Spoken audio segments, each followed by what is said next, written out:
Қазақта аспанмен еркін тілдесіп, сол арқылы адамның өмірін болжайтын, табиғат күйінің құбылысын алдын ала танитын адамды жұлдызшы деп атаған. Біздің қазақ халқы табиғат тылсымына терең үңілді. Кез келген құбылысты назардан тыс қалдырған жоқ. Тіпті құстардың төмен жоғары ұшқанына қарап-ақ күні ертең қандай ауа райы болатынын болжап білді. Түнде жолға шыққан адам темірқазықты бетке алып жүретін. Сол арқылы баратын жеріне адаспай жетті. Оған жеті қарақшы, шолпан жұлдыздарының қозғалысы да күнделікті тіршілікті өз пайдасына қарай ыңғайлауға жарайтын. Қысқасы, қазақтың аспан әлемін зерттеуінің өзінде көптеген құпия бар.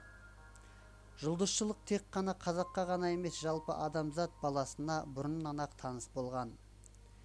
Олар ежелгі дәуір мен 5-10 ғасырларда аспан денелерінің қозғалысын бақылап, ол жайында өз тұжырымын жасаған.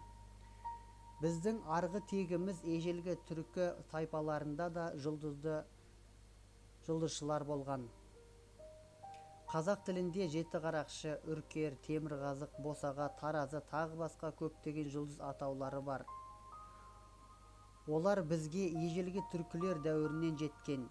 Жұлдызшылар жыл мезгілдерін мал төлдету, бие байлау, жайлауға, күздеуге, қыстауға көшу мерзімдері секілді жайларды көпшілікке жариялап отырған.